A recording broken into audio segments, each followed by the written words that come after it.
السلام علیکم پیارے دوستو سبی کی 14 سالہ حلیمہ پیر صاحب کے آستانے پر جھاڑو دے کر شام کو گھر واپس آ جاتی تھی۔ ایک دن پیر صاحب کی نیت خراب ہوئی تو اس نے حلیمہ کو اپنے مخصوص کمرے میں بلایا۔ مسلسل 3 گھنٹے تک لڑکی کو نوچتا رہا، حتیٰ کہ اس کی سانس بند ہو گئی اور وہ وفات پا گئی۔ آستانے کے اندر ہی اس نے لڑکی کو دفنا کر ان کے والدین کو اطلاع دی کہ مبارک ہو، آپ کی لڑکی خوش قسمت ہے کہ بابا سائیں کے قدموں میں جگہ ملی۔ اس نے پورے علاقے میں یہ بات پھیلا دی کہ لڑکی زیادت کرتے ہوئے اچانک فوت ہو گئی۔ لڑکی کی والدہ نے اس بات پر اعتراض کیا کہ ہم اس کے وارث تھے، میت کو گھر لے جانا اور اس کو اپنی مرضی سے دفنانا ہمارا حق تھا۔ لڑکی کا باپ پیر صاحب کا خاص مرید تھا۔ اس نے اپنی بیوی کو سمجھایا کہ بے وقوف مت بنو، ہماری لڑکی خوش نصیب ہے۔ لڑکی کی ماں آرام سے بیٹھنے والی نہیں تھی۔ وہ پولیس اسٹیشن گئی اور پیر صاحب کے خلاف پرچہ درج کرواتے ہوئے کہا کہ مجھے یقین ہے کہ میری بیٹی کے ساتھ ظلم ہوا ہے۔ اس نے اپنی بیٹی کی قبر کھودنے کا مطالبہ کیا۔ پولیس والوں نے پوسٹ مارٹم کے لیے قبر کشائی کی تو حیران ہوئے، کیونکہ اس کے اندر پورے علاقے میں کہرام مچ گیا تھا۔ جب پولیس پیر صاحب کے آستانے کے اندر داخل ہوئی، قبر کشائی کے لیے باقاعدہ ان کے پاس وارنٹ موجود تھے۔ سب ایک دوسرے کو سوالیہ نظروں سے دیکھ رہے تھے اور پوچھ رہے تھے کہ قبر کو کیوں کھودا جا رہا ہے۔ 9 عمر لڑکی تھی، اس کی قسمت میں موت ادھر ہی لکھی ہوئی تھی، کیونکہ قبر کشائی کر کے اس کو دوبارہ نکالا جا رہا ہے۔ ہر شخص اپنی الگ راہ دے رہا تھا۔ کوئی کہہ رہا تھا کہ نہیں ہو سکتا، بیچاری لڑکی کے ساتھ ظلم ہوا ہو، یہ جاننا ضروری ہے، اور اس کی موت کیسے ہوئی۔ کوئی یہ کہہ رہا تھا کہ یہ بات غلط ہے۔ اس سے پہلے بھی کئی دفعہ ایسا ہوا تھا کہ آستانے میں زیارت کے دوران ہی کافی خواتین کی وفات ہوئی تھی، تو کیا سب کی قبر کشائی کی جائے؟ حلیمہ کا گاؤں پیر صاحب کے آستانے سے تقریباً 5 سے 6 کلومیٹر کے فاصلے پر تھا۔ وہاں کی خواتین پیدل چل کر مزار پر حاضری دیتی تھی۔ حلیمہ کی ماں حلیمہ کو آواز دے رہی تھی کہ جلدی سے تیار ہو جاؤ، حاضری دینے پیر صاحب کے پاس جا رہے ہیں۔ حلیمہ کے ساتھ اس کی چھوٹی بہن بھی تھی۔ دونوں جلدی سے تیار ہوئیں اور ماں کے ساتھ سفر پر روانہ ہوئی۔ سبی کی خواتین ایک قافلے کی شکل میں زیارت کے لیے جاتی تھی۔ ان کے قافلے میں 20 سے 25 عورتیں اور کافی سارے بچے شامل ہوتے تھے۔ اکٹھے جانے کا مقصد صرف یہی تھا کہ اگر راستے میں اونچ نیچ ہو جائے یا کوئی مسئلہ پیش آ جائے تو خواتین ایک دوسرے کی مدد کر سکیں۔ بوڑھی عورتوں کو ویل چیئر کے ذریعے پیر صاحب کے پاس لایا جاتا تھا۔ ان کا اس بات پر یقین تھا کہ ہر جمعرات کو پیر صاحب کے مزار پر حاضری دینی ہے۔ اگر انہوں نے حاضری نہ دی تو پیر صاحب کی ناراضگی کی صورت میں ان کے لیے مشکلات پڑ جائیں گی۔ پیر صاحب کی ناراضگی وہ مول نہیں لے سکتی تھی۔ تمام عورتیں قطار در قطار مزار کے اندر داخل ہوتی تھی۔ پیر صاحب ایک اونچی جگہ پر بیٹھ جاتے اور عورتوں کے سر پر ہاتھ پھیرتے۔ عورتیں پیر صاحب کے قدموں کا بوسہ لیتی اور اسی طرح نسل در نسل یہ سلسلہ جاری تھا۔ پیر صاحب کا باپ دادا بھی اسی آستانے میں اپنی زندگی گزار چکے تھے۔ سبی کے گاؤں والوں کا یہ ماننا تھا کہ ہمیں کسی ڈاکٹر کے پاس جانے کی ضرورت نہیں۔ ڈاکٹروں کے بارے میں ان کا ماننا تھا کہ ان کے پاس شفا ہی نہیں ہے۔ ڈاکٹر کے پاس جا کر بھاری بھاری فیسیں بھرنے سے بہتر ہے کہ پیر صاحب سے دم کروا لیا جائے تو سارے معاملات خود بخود ٹھیک ہو جائیں گے۔ علاقے والوں کو متاثر کرنے کے لیے پیر صاحب نے عجیب و غریب کام کیے ہوئے تھے۔ اس کی کچھ مخصوص عورتیں تھیں جو لوگوں کو بیوقوف بنانے کے لیے کام کرتی تھی۔ وہ لنگڑا کر چلتی اور بیماری کا بہانہ کرتی، لیکن جیسے ہی پیر صاحب کا شفقت بھرا ہاتھ اس کے سر پر آتا تو وہ مکمل صحتیاب ہو جانے کا ڈرامہ کرتی۔ اسی طرح پیر صاحب نے تمام لوگوں کے دلوں میں گھر کر لیا تھا۔ ایک ایک کر کے تمام عورتیں پیر صاحب کے سامنے آ رہی تھی۔ جبکہ حلیمہ کی ماں باری آئی تو حلیمہ کی ماں پیر صاحب کے سامنے جھکی۔ پیر صاحب نے اس کے سر پر ہاتھ رکھا۔ حلیمہ کی ماں نے پیر صاحب کے قدموں کا بوسہ لیا۔ اس کے بعد آگے چلی گئی۔ اس کے بعد حلیمہ اور اس کی بہن کی باری آئی۔ پیر صاحب کی نظر جیسے ہی حلیمہ پر پڑی تو وہ اپنی نظریں حلیمہ سے ہٹا نہیں پا رہا تھا۔ گاؤں والوں کے لیے تو وہ مسیحا تھا، لیکن وہ اپنے اندر ایک ایسے شیطان کو چھپائے ہوئے تھا جس کی حقیقت کے بارے میں کوئی بھی نہیں جانتا تھا۔ پیر صاحب کے باپ دادا کے بارے میں بھی کبھی کسی کو شکایت کا سامنا نہیں کرنا پڑا۔ وہ بہت اچھے بزرگ تھے، لوگوں کی بے لوث خدمت کرتے تھے۔ مگر یہ پیر صاحب ایک ایسا شخص تھا جس نے گدی کی خاطر اپنے بڑے بھائی کو بھی راستے سے ہٹا دیا تھا۔ یہ بات کم لوگ ہی جانتے تھے۔ وہ اس کے قریبی ساتھی تھے جو یہ علم رکھتے تھے کہ پیر صاحب نے اسے آستانے کی خاطر اپنے بھائی کو مار دیا تھا، لیکن ایسے پراسرار طریقے سے مارا کہ کسی کو پتہ نہ چل سکا۔ لوگ اس بات کو ہمیشہ ایک حادثہ ہی سمجھتے رہے، لیکن یہ ایک حادثہ نہیں تھا۔ بلکہ حقیقت تھی۔ خیر، پیر صاحب کی نظر جیسے ہی حلیمہ پر پڑی تو اس نے حلیمہ کی ماں کو آواز دے کر کہا کہ بی بی، کیا یہ تمہاری بیٹی ہے؟ اس نے کہا جی سرکار، یہ میری بیٹی ہے، شہر میں پڑھتی تھی، آج پہلی بار اسے آپ کے پاس ادھر آستانے پر لائی ہوں تاکہ پڑھائی میں لائق ہو جائے، اس لیے دم کروانے آئی ہوں۔ میری بیٹی کی خواہش ہے کہ وہ ایک ڈاکٹر بنے، لہٰذا آپ میری بیٹی کے لیے دعا کیجیے۔ پیر صاحب نے کہا دیکھو بی بی، میری بات بڑے غور سے سنو، دنیاوی تعلیم تو چلتی رہے گی اور میں بھی دنیاوی تعلیم کے خلاف نہیں ہوں، لیکن میری خواہش ہے کہ پہلے یہ دینی تعلیم حاصل کرے، اس لیے یہ ایک ماہ تک ادھر آستانے پر کنیز بن کر رہے۔ اگر یہ 1 مہینے تک میری کنیز بن کر ادھر رہے گی تو میں اس بات کی گارنٹی دوں گا کہ یہ ایک کامیاب ڈاکٹر بن جائے گی۔ یہ بات سن کر حلیمہ کی ماں بھی بہت خوشی سے جھومنے لگی۔ اپنی قسمت پر اسے یقین نہیں آ رہا تھا کہ حلیمہ اپنی ماں سے پوچھنے لگی یہ پیر صاحب کیا کہہ رہے ہیں، مجھے ان کی بات سمجھ نہیں آ رہی۔ تو اس کی ماں نے اپنی بیٹی سے کہنے لگی حلیمہ، تمہاری قسمت جاگ اٹھی ہے، اس گاؤں کی عورتوں کی سب سے بڑی خواہش یہی ہوتی ہے کہ وہ کنیز بن کر اس مزار پر رہے، لیکن ان کی یہ خواہش اس وقت پوری ہوتی ہے جب وہ عمر کے آخری حصے میں قدم رکھتی ہیں۔ تم خوش نصیب ہو، اتنی کم عمری میں تمہیں پیر صاحب کی طرف سے یہ اعزاز ملا ہے کہ 1 مہینے تک تم پیر صاحب کی خدمت کرو گی، ان کے زیر سایہ رہو گی۔ ماں بیٹی کی باتیں سن کر پیر صاحب دل ہی دل میں مسکرا رہا تھا۔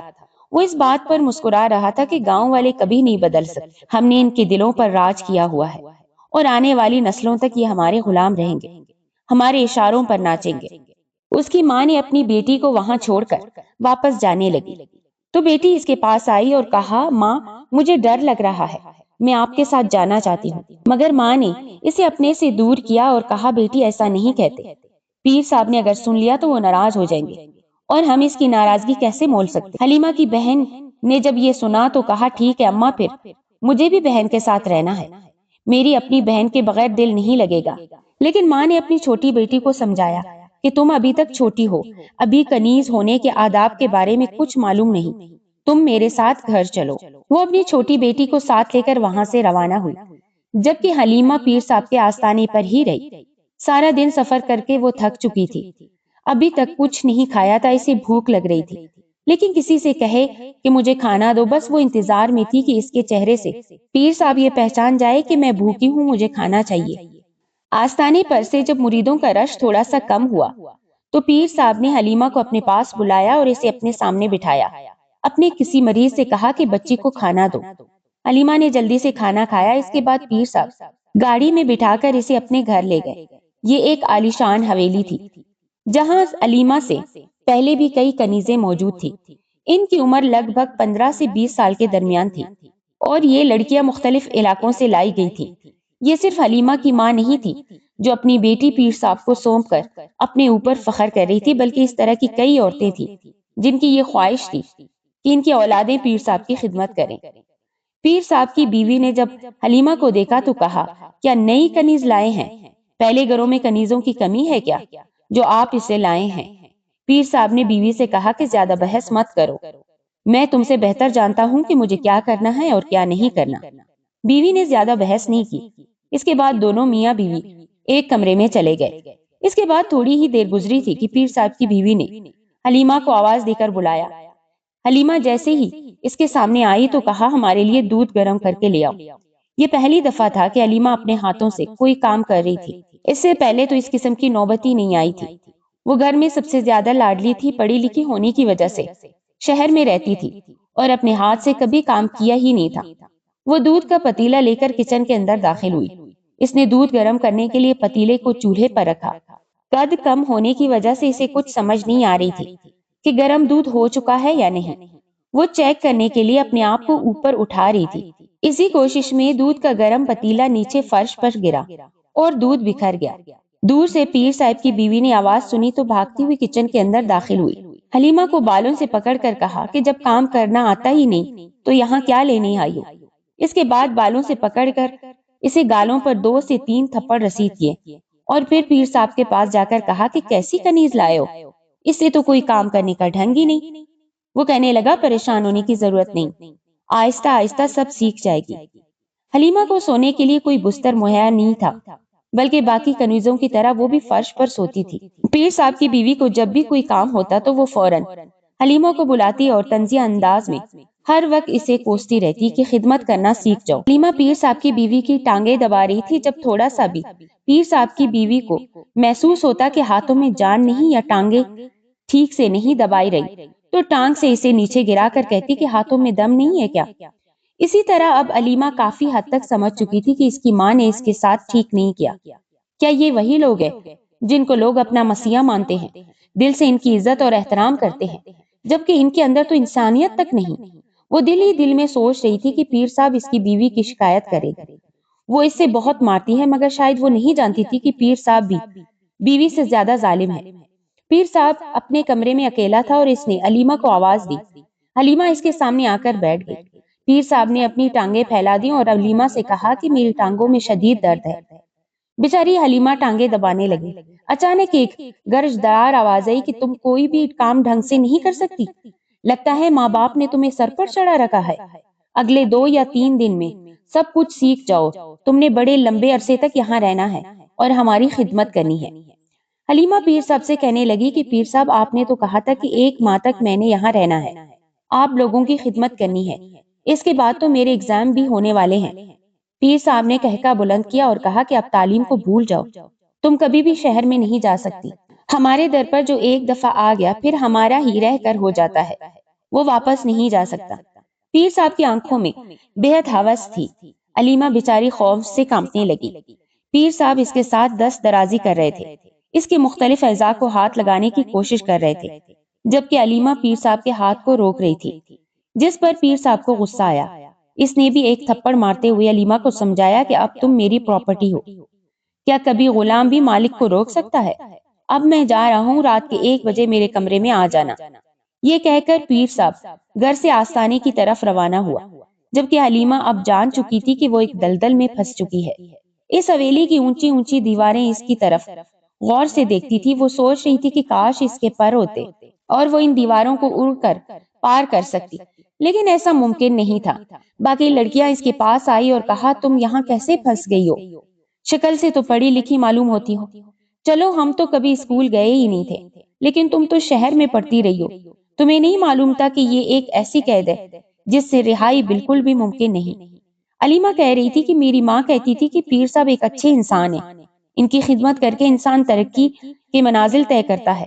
یہ سن کر وہ لڑکیاں مسکرانے لگی اور کہا کہ کاش ہماری مائیں یہ سمجھ پائیں کہ یہ ایک جہنم ہے، یہ ایسی جہنم ہے جہاں سے واپسی ممکن نہیں، اور کبھی کبھی تو مرنے کے بعد بھی اس حویلی سے باہر میت بھی نہیں جاتی، چپ چاپ ادھر کہیں کونے میں دفنا دیا جاتا ہے۔ یہ سن کر حلیمہ کے خوف میں اضافہ ہوا اور جیسے ہی شام ہوئی تو وہ حویلی کی دیواروں کی طرف بھاگنے لگی۔ وہ یہ چیک کرنے لگی کہ شاید دیوار کے ساتھ کوئی درخت ہو، درخت پر چڑھ کر وہ دیوار کو کراس کر سکتی ہے، مگر ایسا کچھ بھی نہیں تھا۔ گیٹ پر ہر وقت پہرا تھا اور وہ بیچاری اس حویلی سے بھاگ بھی نہیں سکتی تھی۔ آدھی رات ہوئی تو پیر صاحب نے حلیمہ کو اپنے کمرے میں بلایا۔ وہ جب پیر صاحب کے کمرے میں جا رہی تھی تب پیر صاحب کی بیوی نے بھی اسے جاتے ہوئے دیکھ لیا تھا۔ معصوم لڑکی کو اندر کمرے میں بلا کر اس نے کمرہ بند کر دیا۔ اس کی بیوی علیمہ کی چیخیں سن رہی تھی، مگر اس کے لیے یہ کوئی نئی بات نہیں تھی۔ وہ جانتی تھی کہ پیر کو کم عمر کنیزوں کو استعمال کرنے کی پرانی عادت ہے اور اس بات کے لیے اس قسم کا اعتراض نہیں تھا۔ بس اس کی یہی خواہش تھی کہ وہ اس حویلی میں مالکن کی حیثیت سے رہے اور اس کے ارد گرد کنیزیں ہی کنیزیں ہوں جو ہر وقت اس کی خدمت کرتی رہیں، ان کے اشاروں پر ناچتی رہیں۔ پیر صاحب حلیمہ کو صبح آستانے پر لے آیا۔ اتفاق سے حلیمہ کی ماں بھی ادھر زیارت کی نیت سے آئی ہوئی تھی۔ جب اس نے اپنی بیٹی کا چہرہ دیکھا تو حیران ہو گئی۔ اس کے چہرے پر تشدد کے نشانات تھے، وہ پیلی زرد ہو چکی تھی، ایسا محسوس ہو رہا تھا جیسے اس میں ایک خون کا قطرہ بھی نہیں بچا ہو۔ ہڈیوں کا ڈانچہ بن چکی تھی۔ وہ اپنی ماں سے لپٹ کر رونے لگی، بار بار کہنے لگی کہ ماں یہ لوگ اچھے نہیں، گاؤں والے ان کو جیسا سمجھتے ہیں ویسے بالکل نہیں، یہ ظالم لوگ ہیں، پیر کی بیوی نے مجھ پر ظلم کیا اور سب سے بڑا ظلم اس گھٹیا انسان نے مجھ پر کیا۔ میں کسی کو منہ دکھانے کے قابل نہیں، اس نے میرے ساتھ غلط کام کیا۔ یہ سن کر اس کی ماں نے علیمہ سے کہا کہ خاموش ہو جاؤ، اپنی زبان کو لگام دو، کیسی باتیں کر رہی ہو؟ اگر پیر صاحب نے سن لیا تو کیا سوچے گا؟ حلیمہ کہنے لگی ماں آپ کو میری بات کا یقین کیوں نہیں آتا؟ خدا کا واسطہ مجھے اپنے ساتھ لے جائیں ورنہ میں زندہ نہیں رہوں گی۔ اچانک کلیمہ کا باپ اس کے سامنے آیا اور کہا کہ خاموش ہو جاؤ، میں نے تمہاری تمام باتیں سن لی ہیں۔ اگر آئندہ پیر صاحب پر کسی قسم کا بہتان لگانے کی کوشش کی تو اپنے ہاتھوں سے تمہارا گلا دبا دوں گا۔ یہ سب شہر کی پڑھائی کا نتیجہ ہے۔ میں نے تمہاری ماں کو پہلے ہی منع کیا تھا کہ اس کو شہر مت بڑھاؤ، اس کا دماغ خراب ہو جائے گا۔ یہ کہتے ہوئے اس نے اپنی بیوی سے کہا کہ چلو یہاں سے چلتے ہیں، اور اس کو ہاتھ کا اشارہ کیا کہ جاؤ پیر صاحب کے پاس جاؤ۔ اب تو وہ تقریباً ہر رات پیر کے ظلم کا نشانہ بنتی، جعلی پیر جاتی کرنے کے ساتھ ساتھ لڑکی کو تشدد کا نشانہ بناتا۔ وہ نہ کچھ کھاتی تھی نہ پیتی تھی، اس نے اپنی عزت گوائی اور اس بات کو اس نے اپنے دل پر لگا لیا تھا۔ اور اس کے علاوہ اسے اس بات کا بھی غم تھا کہ جس وطن سے میں پیدا ہوئی، جو میرے وارث ہیں، جن کی میں اولاد ہوں، انہوں نے کس طرح مجھے ایک ظالم درندے کے حوالے کر دیا جو ہر رات مجھے نوچتا ہے۔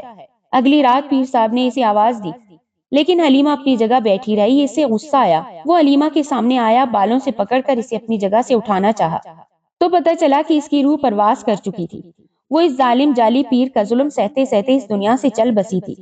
پیر نے اسے اپنے حویلی کے سامنے ہی دفن کر دیا، اور دفن کرنے کے بعد حلیمہ کے والدین کو اطلاع دی کہ آپ لوگوں کو مبارکباد پیش کرتا ہوں، تمہاری بیٹی میری خدمت کرتے ہوئے اس دنیا سے چل بسی۔ یہ سن کر حلیمہ کا جاہل باپ تو بہت خوش ہوا۔ اس کی ماں نے جب یہ سنا تو حویلی کی طرف بھاگنا شروع کیا۔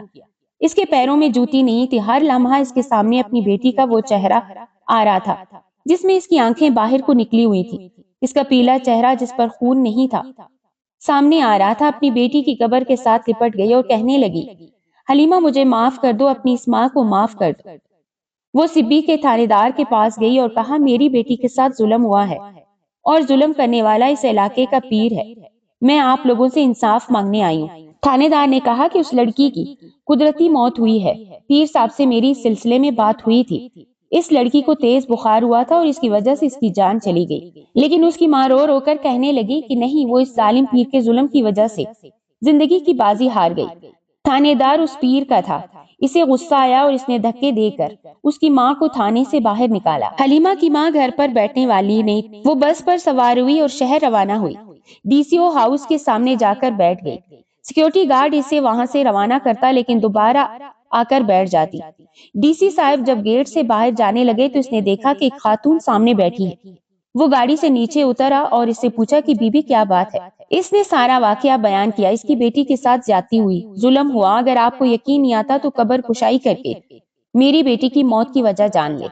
ڈپٹی کمشنر پہلے ہی پیر صاحب کے بہت خلاف تھا، اب اسے موقع مل چکا تھا۔ 8 سے 10 گاڑیاں لے کر وہ پیر صاحب کی حویلی روانہ ہوا۔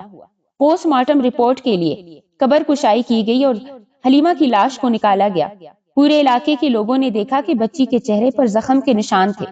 پوسٹ مارٹم رپورٹ میں یہ بھی ظاہر تھا کہ اس پر تشدد ہوا تھا، جنسی طور پر بھی لڑکی کو استعمال کیا گیا تھا۔ پولیس پیر صاحب کو گرفتار کرنے لگی تو ہزاروں کی تعداد میں مرید سامنے آئے۔ فائرنگ کا تبادلہ ہوا، 8-10 مرید مارے گئے اور باقی لوگ ڈر کر بھاگ گئے۔ ظالم پیر کو گرفتار کیا گیا، اس کی حویلی سے سینکڑوں کی تعداد میں کمسن لڑکیاں برآمد ہوئی جن کو وہ جنسی تشدد کا نشانہ بنا چکا تھا۔ پیر صاحب کی ظالم بیوی کو بھی گرفتار کیا گیا۔ دونوں میاں بیوی جیل میں اپنی زندگی کے آخری ایام گزار رہے ہیں۔ پیر کی بیوی کو عمر قید اور جبکہ پیر صاحب کو پھانسی کی سزا دی گئی۔